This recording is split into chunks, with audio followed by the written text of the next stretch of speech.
Hey, this is Samir, and this is a DPIT Effex tutorial for the FluidMesher.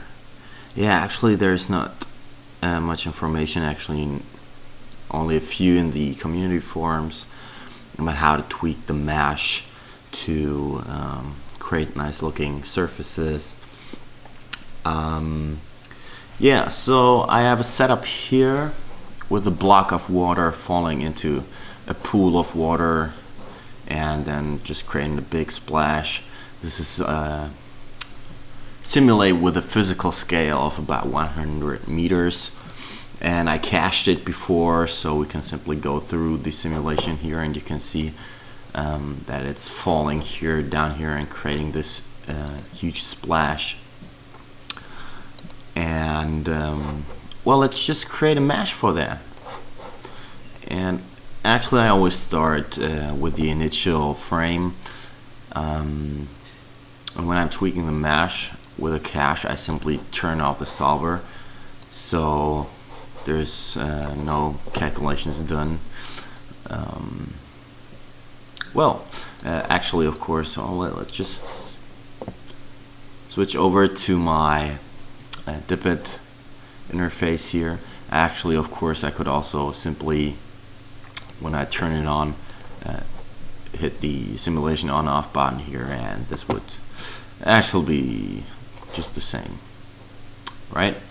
Okay, but well, all the box drawings and all the object drawings are gone by disabling the liquid solver itself, and the particles remain, so this is just a good option right now. But okay, let's create a mesher for this setup, like this. You create FluidMesher, which you of course also find in here. And as you can see, we got a pretty blobby interface of the water body here, so a pretty blobby surface. And so let's have a look at the settings. Just pull this up here so I can open up all the tabs.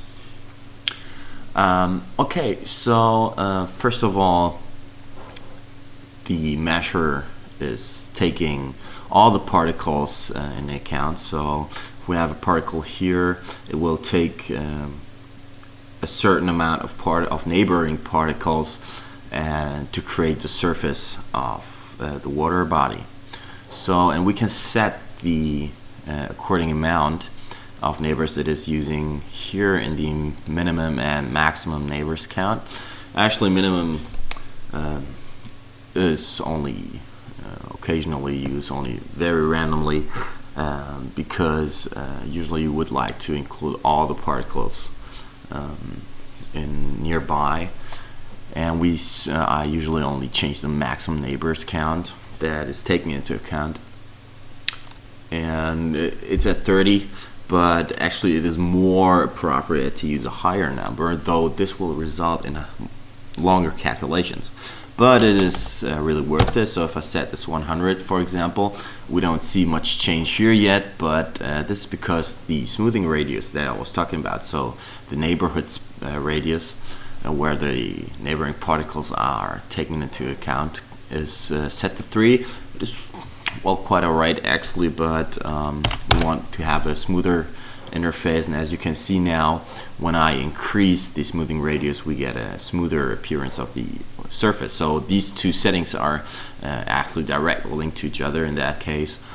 And if I set this to 10, for example, you will see that when it only uses 10 particles in the neighborhood, it will get away with the smoothness. And if I increase this now here, set it to 30 again, you can see it gets smoother and smoother. And 30 is just because it's pretty fast, good for simply having a preview of the mesh, but if you would like to go final, you probably will increase this.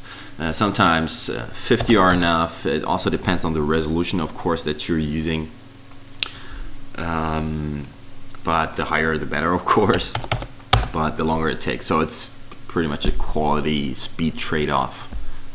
And in some when you really have high resolutions, you may even want to have 500 particles taken into account or something like that. But it will always only choose the particles that are within the smoothing radius. So even if you set this to 10,000 and there are only 100 particles nearby, it will of course only process these 100. So you don't have to worry about the maximum in that case.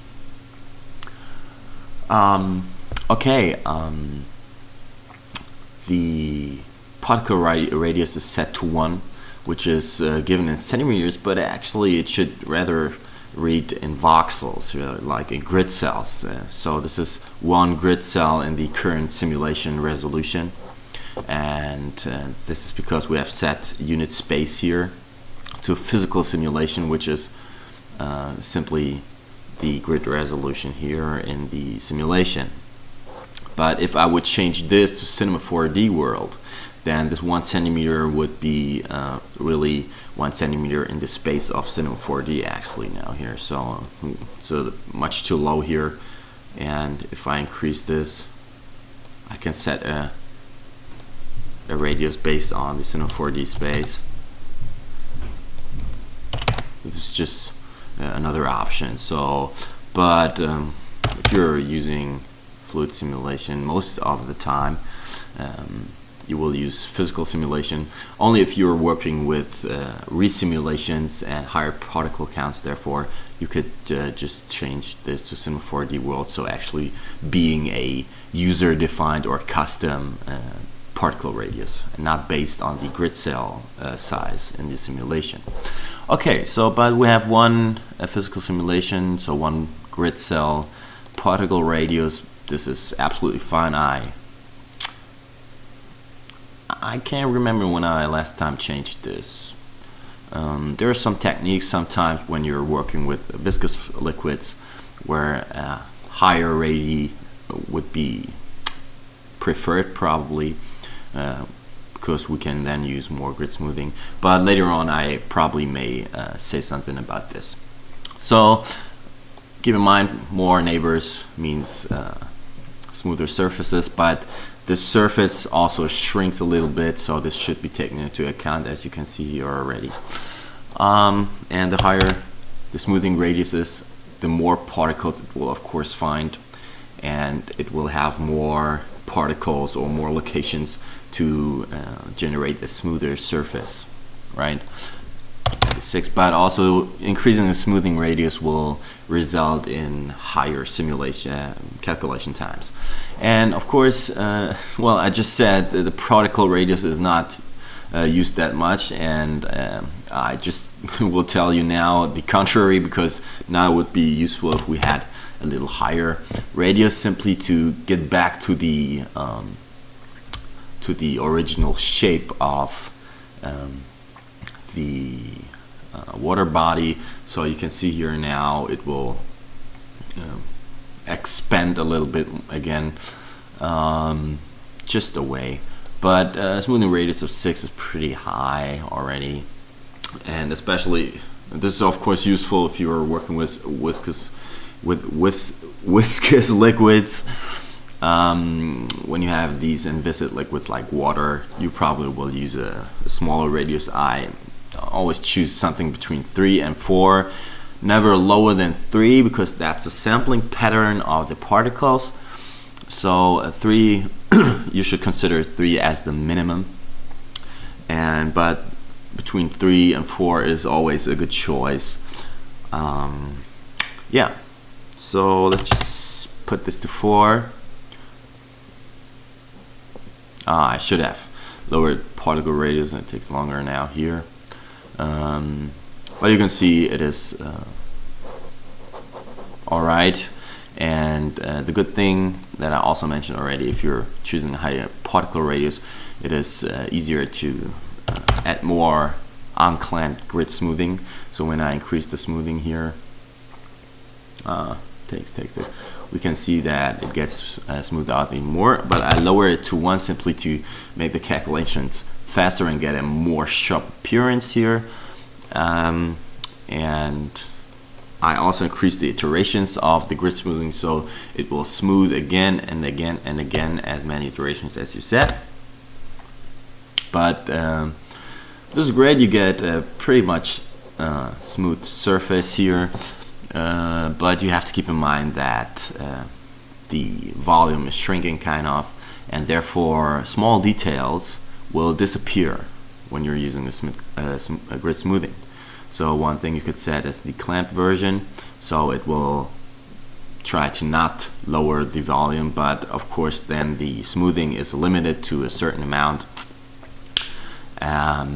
Well, that's simply how it is. It's a detail smoothness trade-off, right? But in this case, especially when we're using a container here, and we come to the corrections, and we can activate the cut by simulation obstacles. So when you have obstacles in your simulation, you can let the obstacles cut the mesh here. Actually, this is currently not possible with a cached version. So in that case, when you're using a cache, you have to use the polygon objects field here. So I could now create, I don't know, of course, a cube that has the size of the container, but I just would like to show you what the effect is. So I can drag it here now, and it will use any custom object to cut the water body mesh. So it's like a bool object in Cinema 4D, but just natively integrated. So pretty cool. You can cut the mesh by anything you want, and therefore, especially when you're using caches, cut off the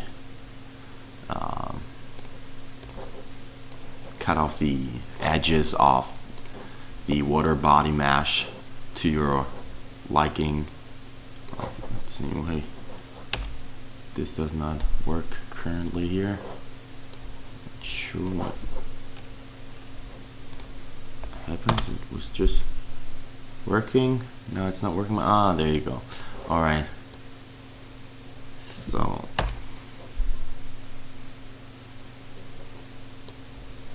that's just an example, right? Of course, this does not make much sense here to work this out that way, but just to describe how the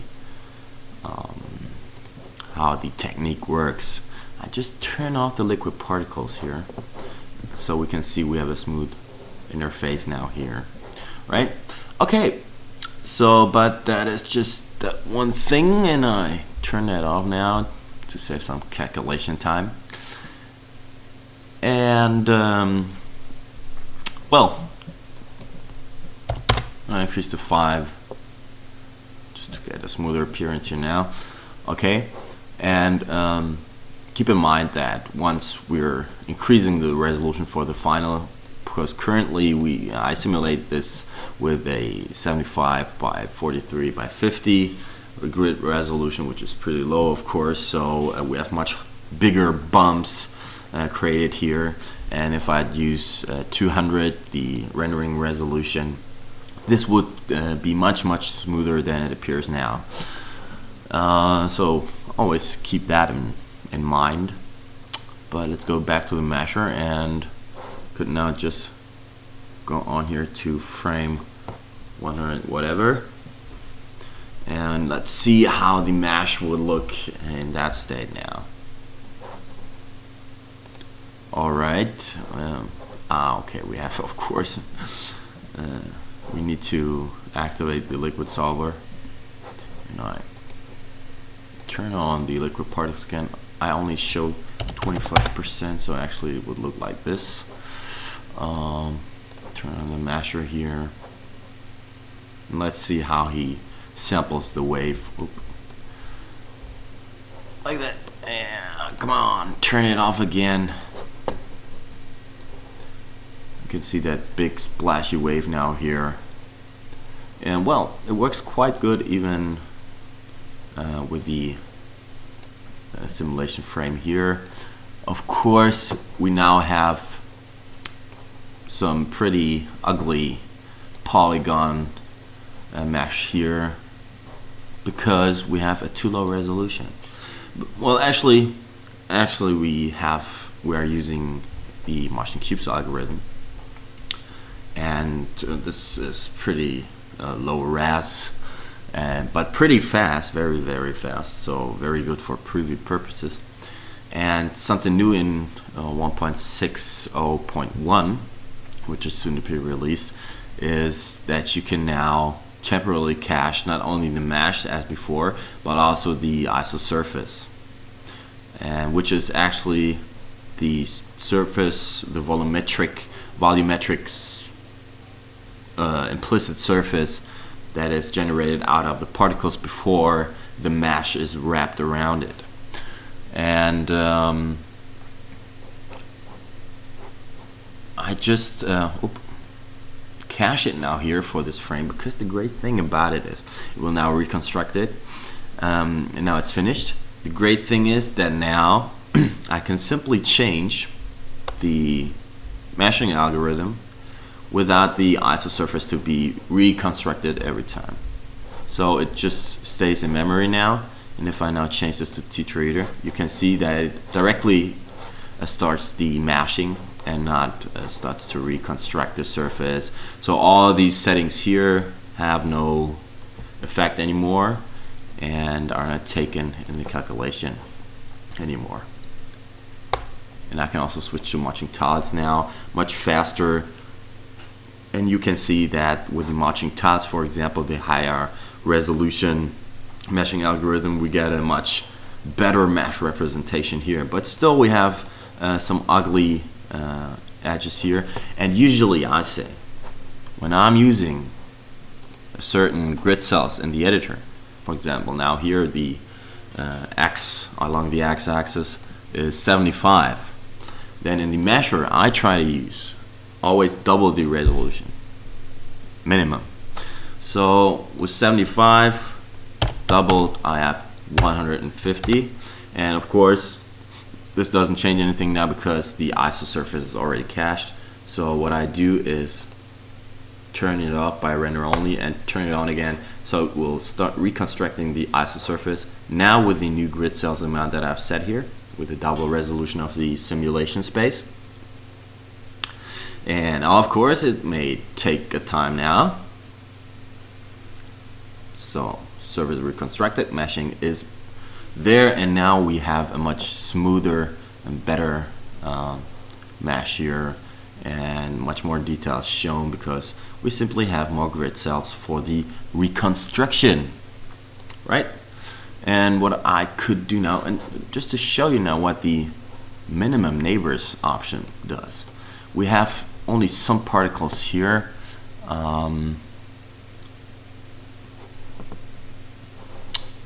not sure how many. Let's just turn on the mesh again. Display the particles here. Yeah, we only have 2, 3, 4 here. I turn on the mesher again, and the isosurface is fortunately still meshed. We can see that we get a blob here, a connected mesh of these particles, and I can now set a minimum neighborhood. So if I set this to 3, I would assume now, as we only have 4 particles there, that nothing happens. Of course we have 4, so I set this to 5. Of course this is all dependent on the smoothing radius, right?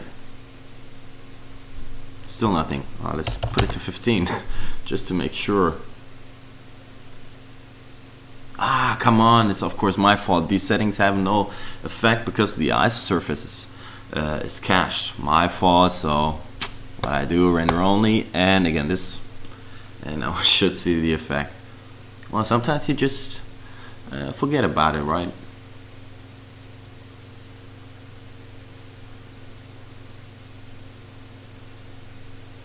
So there you go. They're not taken into account anymore. But of course, if I let's just change to matching cubes, if I increase here the resolution, and that's a great thing about matching cubes. I can come on, I must of course reconstruct the surface now again. Well, probably a good idea to make a custom grid cell for the meshing and the surface reconstruction. I just noticed, right? Maybe another version. Maybe next version, version 2, would be a nice feature to add, right? Okay, so it's of course now much higher in the resolution, so the reconstruction of the isosurface takes a little longer. But well, actually that's a great thing. If you're using lower resolutions, you can switch to matching tiles, which is slower in meshing, but the reconstruction is faster. And or you simply switch to matching cubes, or matching tetraeder is also pretty fast, and then use a higher grid cells amount, which is probably a good thing also for very splashy scenarios. Of course, you could also switch then to matching tiles additionally, but well, you better have a strong machine then, or a lot of time, right? Because it really takes its time.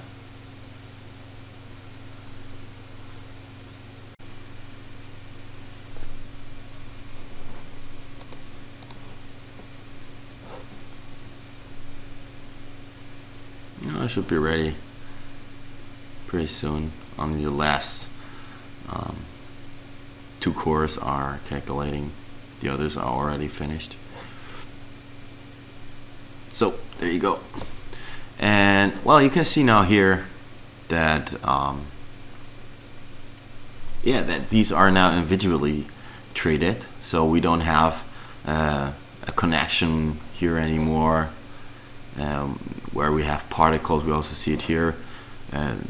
The mesh is not that connected anymore because we have a minimum neighborhood of minimum neighbor count of 15.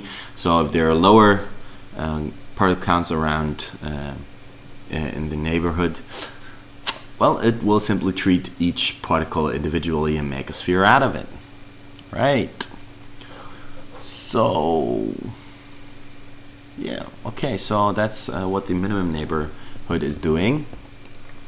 But I actually switch back here to 100. Let's put it to 175 and lower smoothing radius, reconstruct. And I can still keep a higher grid cells for the rendering, of course, right? Because they are separate like that.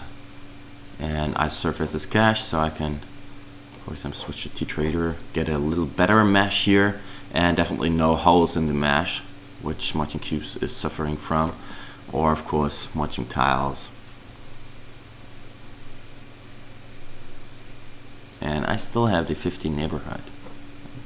I meant to change that again. But well, okay. So and now with the matching tiles, you can see we have a better mesh here. And I should have unclamped it. So let's go just back to this, and what happened now? It's recreating the mesh now here, of course. And I could also mash this here, but it's just, oh, come on. No, that was my fault, right?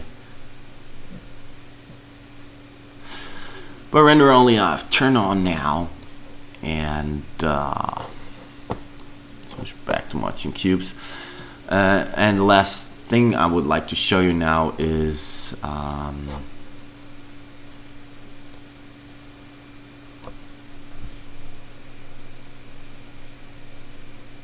now I'm reconstructing it again. Now, what's up with me, huh?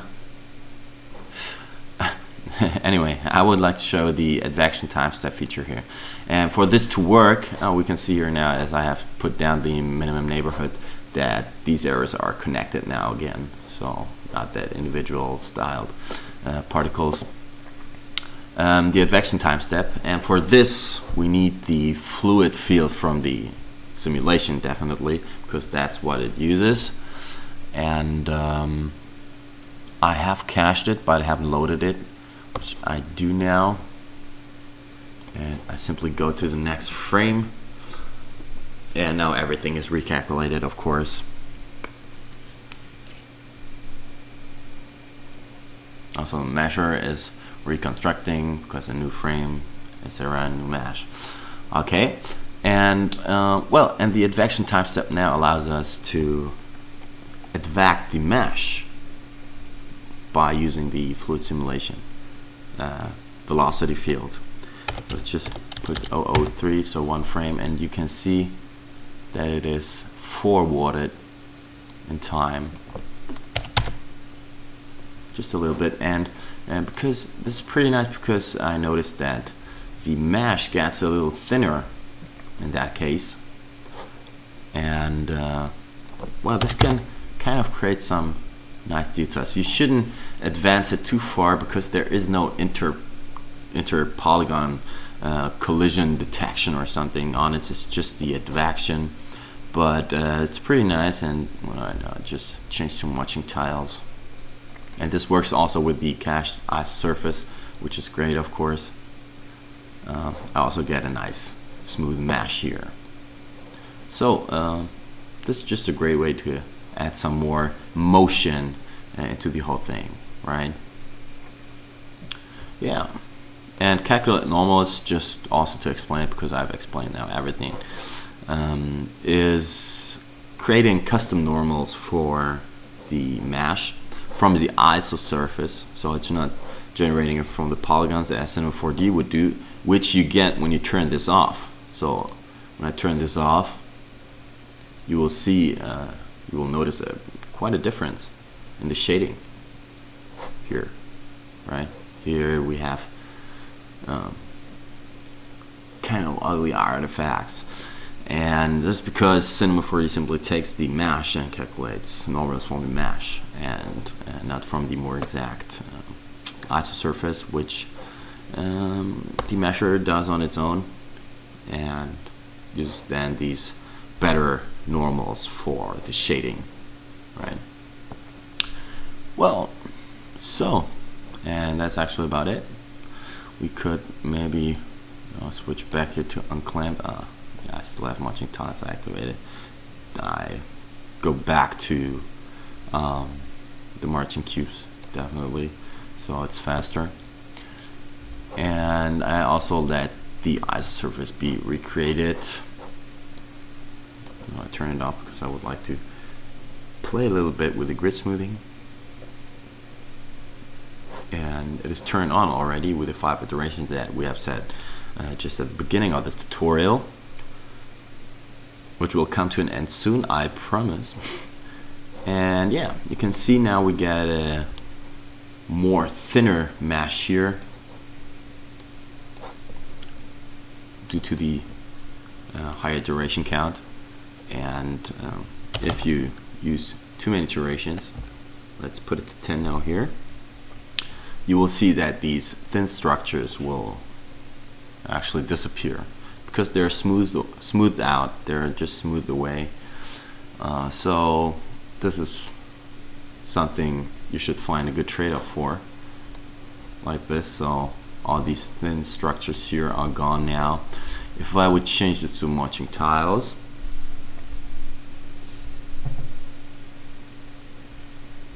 this would only partly help, although it can collect subgrid information. Actually, it will not be able to reconstruct the details that the grid smoothing has taken away, right? So we get a better edge here, much better, but the details are actually gone. So we have to be sure that we are not using too many iterations, right? So we can keep the details and still have a nice smooth mesh. And well, we could of course now lower the iterations again, or we could at least go into the blend mode. Oh wait, let's we go into the blend mode here, and now we can mix between the clamped version of the grid smoothing and the unclamped version. And currently we have 100%, so it's using fully unclamped. And if I go back to 50 now, we should get back some of the details. So it's just a blending between the different versions. Ah, come on. Come on, Cinema 4D.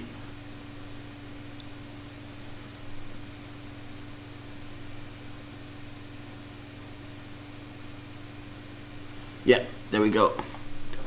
So we get some smoothness from the unclamped version and also get back some details from the clamped version.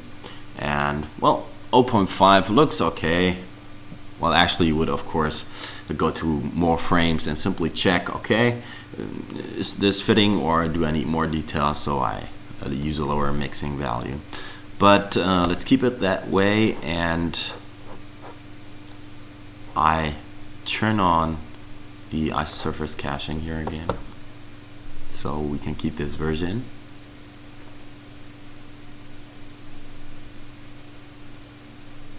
Well, working with the mesh is always kind of time consuming, right? Of course I could work in a much lower resolution all the time, like I don't need to use that one, but I simply like to use a little lower, a little higher resolution, simply to better see what is what I could expect from the final rendering with even higher resolution.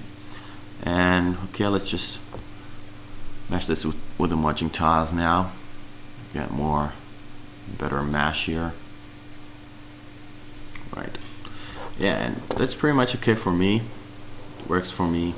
And considering that there will also be some motion blur and some materials on it, and when I resimulate it with a high resolution, I will also have the container and obstacles cut the outer border of the water body. This can become pretty cool, right? So well, that's actually how you would kind of work with the mesher. For the smoothness, the surface reconstruction settings are important, and for a better mesh, the meshing settings here, and especially the smoothing radius is for the smoothing, of course, important. And well, best thing is really to play around with the mesher. It offers a lot of potential, and have fun with the simulations, right?